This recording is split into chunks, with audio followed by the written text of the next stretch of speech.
Op die 3de Mei, in die oggend vroeg, baie vroeg, toe ek van die Oos-Kaap af deurgekom het na die Vrystaat toe, het ek op 'n pragtige 'n sonsopkoms afgekom. Ons bus het gery, so ek kon nie enige foto's vat nie.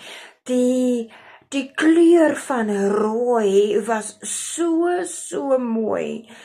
En later toe die son opkom, toe ek die ronding van die son kon sien, was dit so mooi. En ek het nog vir my medepassasier gesê, you know what?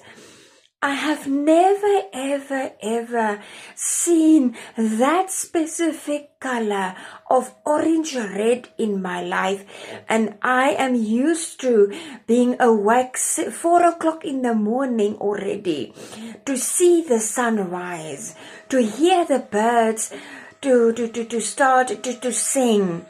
So this color was so magnificent, and I still, toe sê ek vir hom nog, weet jy, ek het nog nooit die kleur gesien nie, dit is so fantasties mooi, dat, en dink net, dit is die Here wat daardie kleur gemaak het, dit is die Here wat daardie rooi kleur gemaak het, en soos die son opgekom het, en soos die dag ingekom het, en die aand, die naglig moes weggaan van die kleur af van nag, die rooi net groter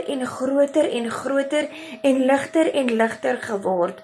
So, daar is geen mens op aarde wat die kleur van die hemel, die kleur wat die Here gemaak het, kan namaak nie.